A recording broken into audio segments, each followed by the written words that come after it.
प्रायद्वीप भारत के स्थलाकृतिक स्वरूप के अध्ययन के अंतर्गत आज हम प्रायद्वीपीय भारत में पूर्वी पठारों एवं मेघालय की उच्च भूमि का वर्णन करेंगे।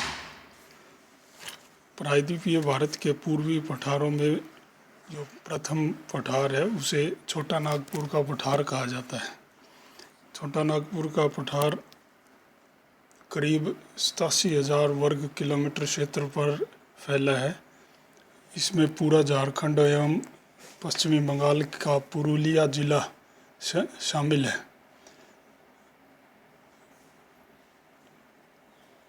इसी पठार में ग्रेनाइट और नीस की आर्कियन युग की चट्टानें पाई जाती हैं, जबकि धारवाड़ शैलों के फाइलाइट व माइका युक्त शिस्ट भी मिलते हैं।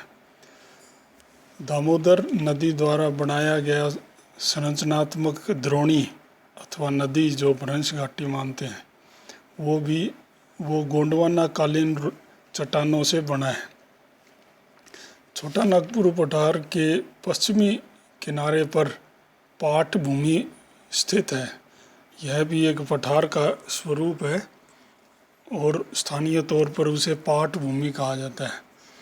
इस पाट भूमि पर दक्कन ट्रैप अर्थात बेसाल्ट लावे के निकले हुए निक्षेप, काले बेसाल्ट लावे के निक्षेप पाए जाते हैं जो सीढ़ी नुमा आकृति में जमा हो गए हैं और अपक्षय के कारण लेटराइट व बॉक्साइट में परिवर्तित हो गए हैं।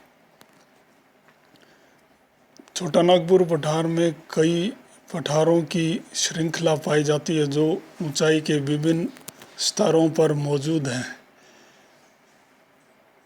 पाट भूमि से सभी दिशाओं में सीढ़ी नुमा ढाल के साथ चट्टानों, लावे की चट्टानों का उतार या ढाल युक्त सीढ़ी नुमा ढाल युक्त चारों तरफ उसके उतार देखे जाते हैं।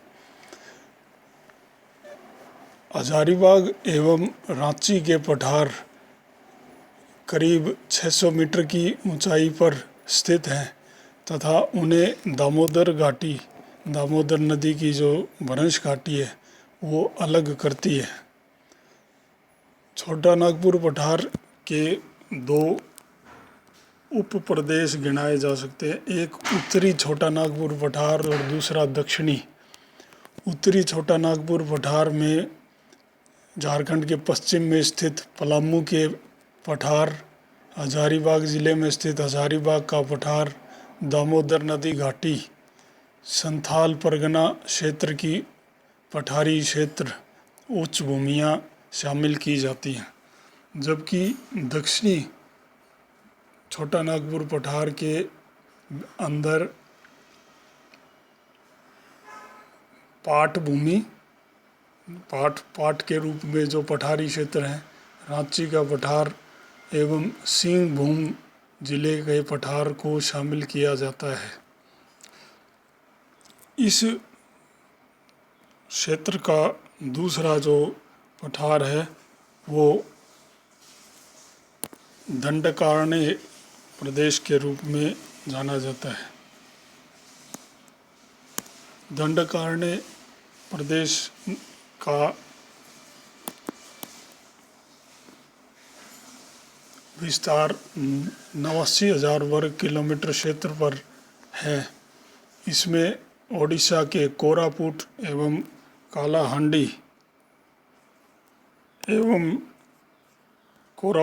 कालाहांडी जिले, छत्तीसगढ़ राज्य का बस्तर जिला, आंध्र प्रदेश का पूर्वी गोदावरी, विशाखापट्टनम एवं श्रीकाकुलम ये ज़िले शामिल किए जाते हैं।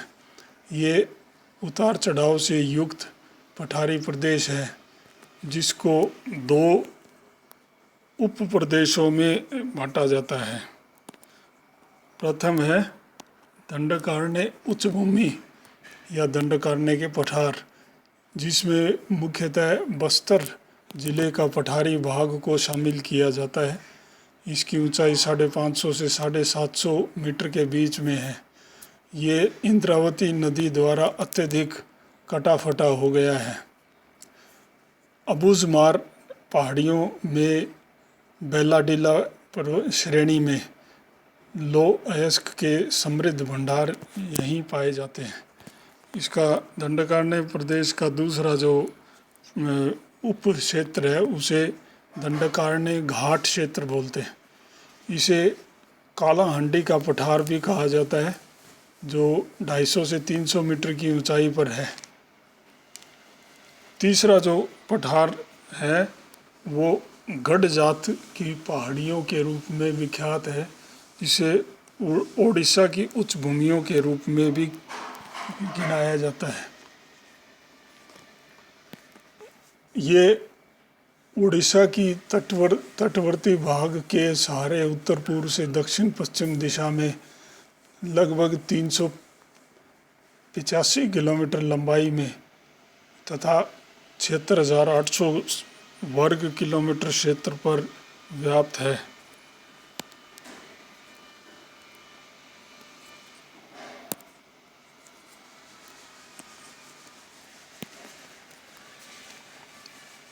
इसमें आर्कियन युग की रवेदार चट्टानें मुख्यतः ग्रेनाइट, नीस एवं लावे की चट्टानों के रूप में पाई जाती हैं।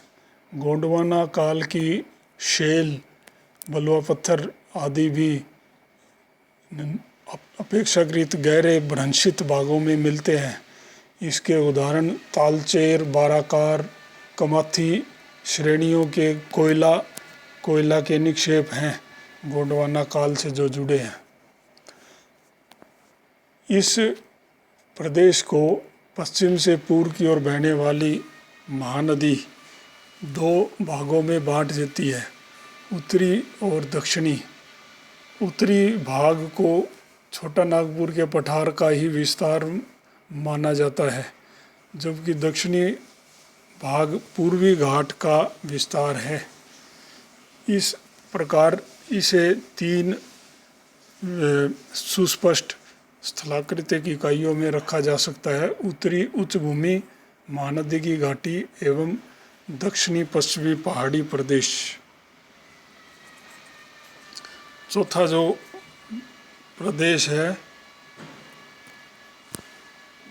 उसे महानदी बेसिन कहा जाता है। महानदी बेसिन के अतिरिक्त इसका नाम छत्तीसगढ़ का मैदान भी है, जो कि 72,000 वर्ग किलोमीटर क्षेत्र पर फैला है। छत्तीसगढ़ का बेसिन भी बोलते हैं, छत्तीसगढ़ का मैदान भी कहा जाता है। इसमें मुख्यतः कोडप्पा काल की अवसादी चट्टानें आर्कियन युग की ग्रेनाइट शैलों के ऊपर पाई जाती हैं। इसके 2 उप भाग हैं। एक छत्तीसगढ़ का मैदान, जो कि अपेक्षाकृत मंद ढाल वाला है, 300 मीटर की ऊंचाई की समोच्च रेखा द्वारा जो घिरा हुआ है, और इसके चारों ओर प्राचीन रवेदार चट्टानों से बनी पहाड़ियां व पठार पाए जाते हैं। दूसरा प्रदेश है सीमावर्ती भूमि या रिमलैंड।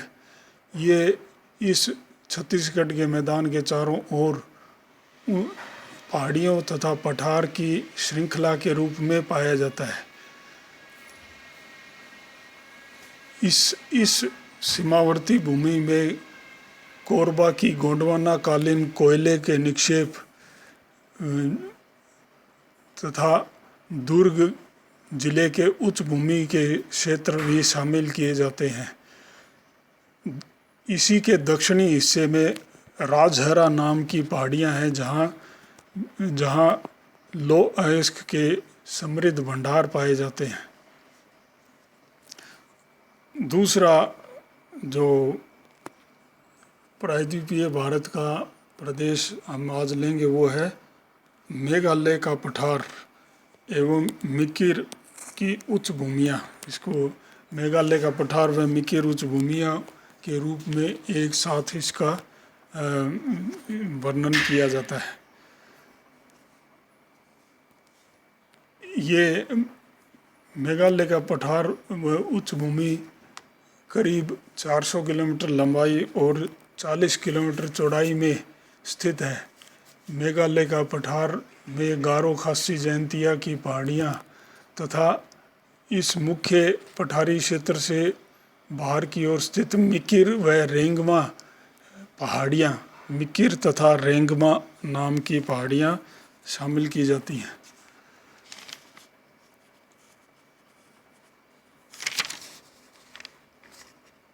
इस प्रदेश को 3 उप प्रदेशों में बांटा जाता है, पश्चिमी, मध्यवर्ती तथा पूर्वी। पश्चिमी प्रदेश में गारो की पहाड़ियों का क्षेत्र शामिल है, जबकि मध्यवर्ती प्रदेश में खासी की पहाड़ियाँ या शिलोंग का पठार कहते हैं उसे शामिल किया जाता है। और तीसरा है जयंतिया की पहाड़ियाँ, जो पूर्वी भाग में है, पूर्वी प्रदेश के रूप में। यहाँ मिकिर की पहाड़ियाँ भी इसी के आसपास स्थित है।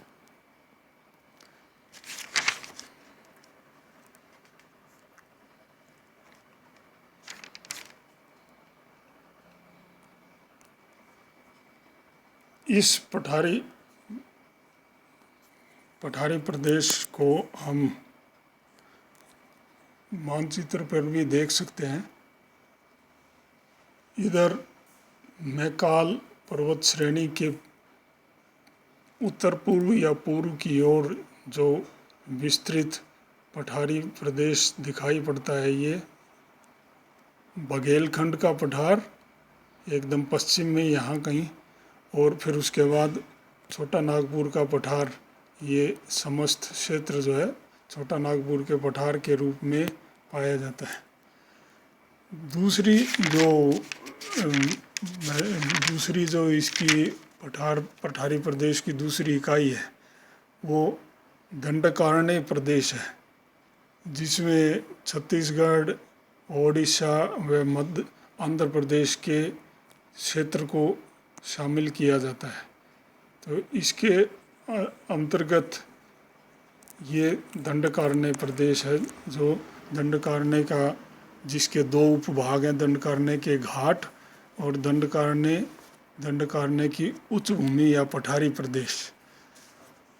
तीसरा जो प्रदेश है उसको ओडिशा की उच्च भूमि भी बोलते हैं। ये पूर्व से पश्चिम की ओर प्रवाहित होने वाली जो महानदी घाटी है, महानदी घाटी के उत्तर में और दक्षिण में, उत्तर में तो ये जो छोटा नागपुर पठार के विस्तार के रूप में ही यहाँ की क्षेत्र उसकी संरचनात्मक रूप पाया जाता है। बीच में आपकी ये महानदी घाटी है और इसके दक्षिण पश्चिम में यहाँ पूर्वी घाट की पहाड़ियों का क्षेत्र आ जाता है। तो ये आपका हुआ गढ़ जात पहाड़ियाँ या ओडिशा उच्च भूमियाँ। तीसरा प्रदेश हमने बताया था महानदी की घाटी, महानदी बेसिन।